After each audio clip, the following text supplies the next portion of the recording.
Hey guys, Patrick Smith from AeroMediaPros.com, and today's video is for all of our customers that purchased the Ready to Fly S1000 production package. It'll also be a good tool and guide for those that purchased the Ready to Fly S900 production package. In today's video, Jay and I are going to walk you through and show you exactly what to do from receiving the package on your doorstep and getting it out to the field and accomplishing its first successful flight. So let's go ahead, we'll show you what you need to do in preparation and get it ready to fly. All right, when the S1000 production package arrives at your house, it's usually going to come in two larger cases or boxes. The first box is going to house the Pelican case, which will have the main components like the S1000, the radio controllers, and some batteries. The other box is going to house and keep most of the accessories and support items like your battery charger, power supply, and accessories that'll support all those things. What we want to do first is go ahead and take out the batteries and get these ready to go onto the charging station. You can check out this video right here, and that'll show you how to hook up your charger and your power supply, and it'll also describe about C ratings, charge rates, and how to actually charge these packs. So go ahead and check out that video, and let's get the batteries onto the charging station, and we'll continue on with the rest of the setup. All right guys, the next thing we want to do is take the radios out of the case, and let's mount the monitor to the camera operator's radio using this aluminum mount. We have a video for you right here that'll walk you through that process and make it easy to go. So let's go ahead and get that done. Then you want to install the antennas. Make a note that this is a directional long-range antenna.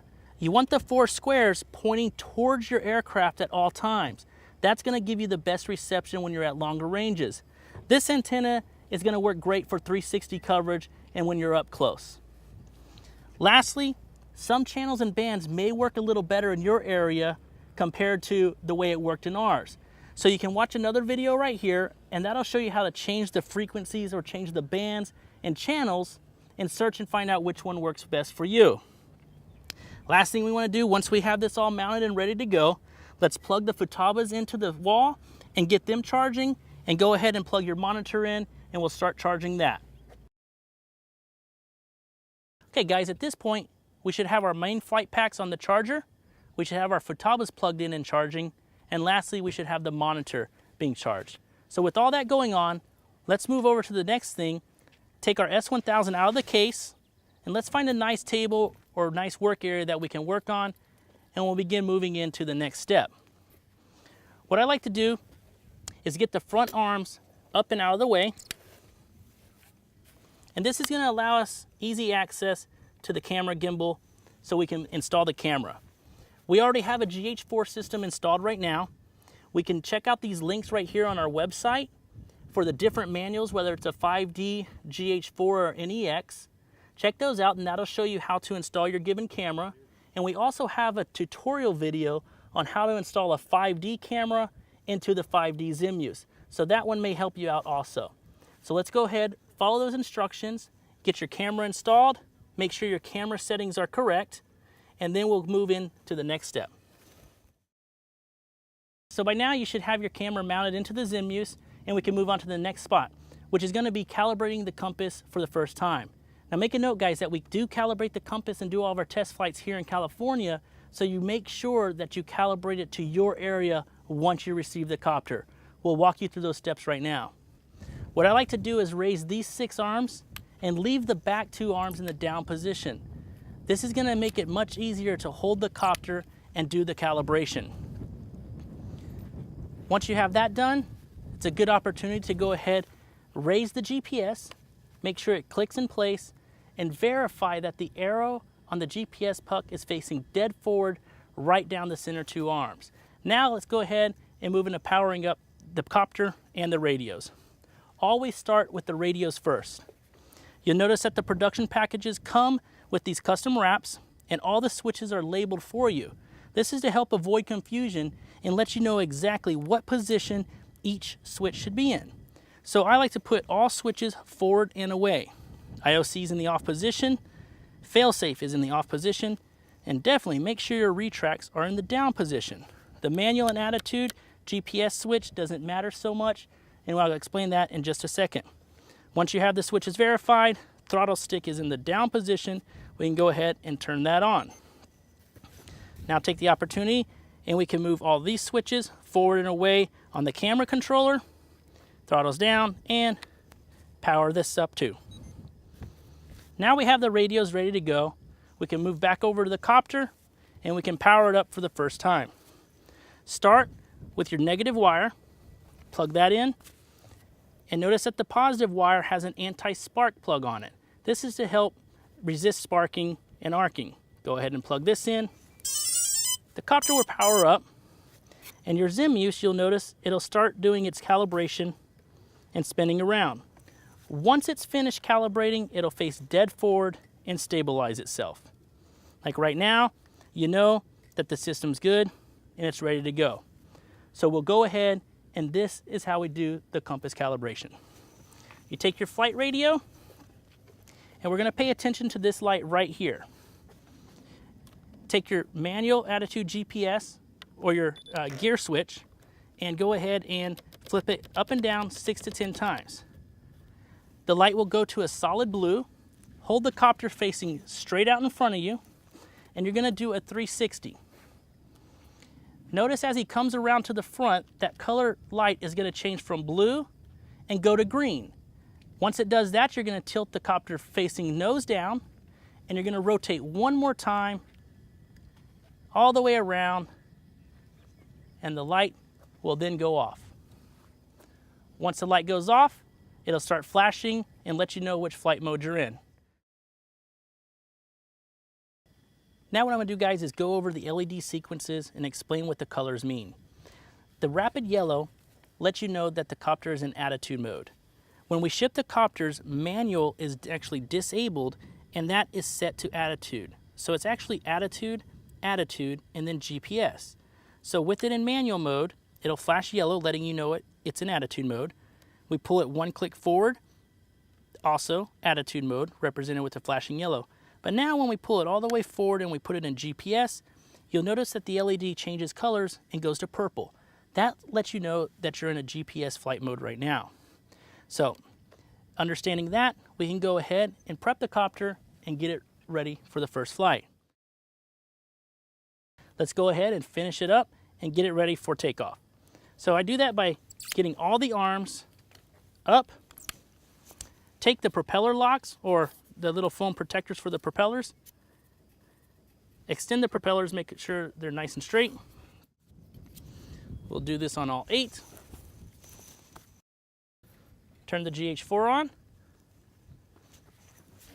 We can now turn the monitor on, power it up, check for live feed. If for some reason you didn't have a live feed, you could simply do the search button and it would do an auto search and it would find the correct channel. I really like that feature because it speeds up the process in case you were on the wrong channel or the buttons got knocked around. So now the camera's operating, we got live feed. Let's go ahead, walk the copter out to the flight line, or for you, take it out to a nice open area and we'll go ahead and we'll follow it up. All right, guys, so now we got it on a flight line, nice wide open area. One thing I like to do before any takeoff is do a quick pre-flight check. This is a good opportunity to do a glance over of your copter, especially like the red connectors. Make sure that these are solidly locked in place. That way the arms aren't going to fold down. Check your GPS, make sure it's secure. Make sure that the arrow is facing forward. That's not going to fall. Check your CAN bus cables, make sure that those are good. And then you can go to each individual motor wires and make sure that they're plugged in nice and secure. Lastly, I'll move over to the front of the copter and we'll go towards the A2. And this is where I can check the final servo wires and your receiver wire. Last thing you want is for your receiver and communication from the radio to the copter coming unplugged. So that wire we can check right here. Everything looks like it's insecure. So we're good to go. All right, guys, now we got everything ready. We've checked and double checked the copter secure. Everything is ready for its first flight. Make sure that you stand back and also make sure that any bystanders or friends are well far behind you. This is the initial flight, so you don't want to take chances on hurting anyone. So once that's all clear, you have your flight area clear. We're going to operate and start the motors by pushing both sticks down and in. That's going to be the command sequence to start the motors. I'm going to give it a little bit of throttle, and as the throttle comes up, I'm going to gently push the elevator to make sure that the copter tilts forward, and I'm going to gently push the aileron and make sure I get some tilting movement. This is your opportunity to check the flight control and make sure that it's functioning properly and the copter's responding properly. So that little smooth movement to do that double check before lifting it off is going to save you many times. So let's go ahead, start the motors. If you don't raise the throttle within a few seconds, it'll automatically shut off. That's a safety feature. So we'll raise the throttle up a little bit. Get the throttle going. Now you'll see I'm doing that forward movement. I'm checking the elevator. Now I'm going to go right. I'm checking the aileron. And then you can also check your rudder. I'm going left. So everything checks out. I'm going to lift off nice and steady. Sometimes if you go slow, the copter will want to pitch over and tilt. So give it enough throttle to get it up and into the air. First thing I do, elevator forward and get it away from you. So once you got it out there in front of you, we can let it sit there in GPS mode, regain your bearings, and you can focus on what's next. For your first flight, just start with simple movements. Start with the right stick, we'll aileron to the left a little bit, and let go. Go to the right a little bit, and let go. Now let's try going forward. Go forward a little bit, let go, come backwards a little bit, and let go. Now, a nice movement that you can do is to do square patterns. So we'll slide to the left, and we're going to do 4 points on a square basically. So we'll stop at that point. Now we'll go forward, stop it at that point. Let's slide it to the right, stop it at this point, pull it back, stop it at that point, and then I'll go ahead and slide it in front of me. And about now, if this is your first flight, you're probably going to want to land, wipe the sweat off the palm of your hands and take a breath. So come down nice and smooth. Don't let it slam to the ground. Throttle up a little bit, slow it down. And then touch down gently. Make sure the rotors are completely turned off, your throttle stick is down, and now you can take a breath and move on to the next part. All right, guys, so the first test flight went great. We know the copter is functioning properly and everything's working well. I'll make a note that I did not put the landing gear up on that last take because it was our first test flight. I always like to do the first flight, leave your landing gear down. That way if something were to go wrong, it's going to protect your camera and your gimbal system. So now that everything's working great, I'm going to get it up in the air, we'll get the retracts up, and we'll fly it around and start having some fun with it. So same thing, do your 6 down into the middle, raise your throttle up. I'm going to pull this all the way towards me in GPS mode. It's flashing purple, lets me know I'm in the correct mode. I'm going to lift off. Now you have to get high enough to make the retracts come up. Retracts are up.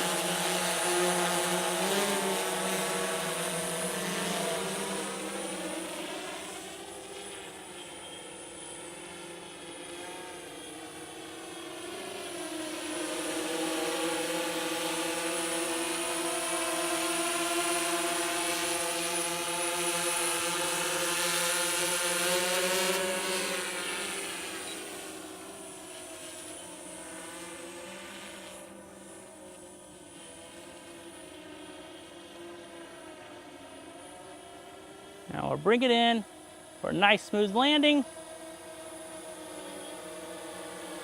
Drop your landing gear.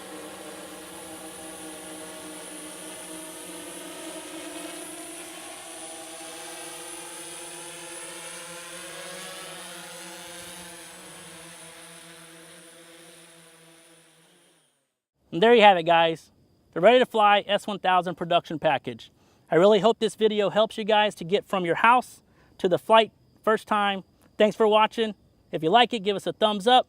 Don't forget to subscribe, and we'll see you next time.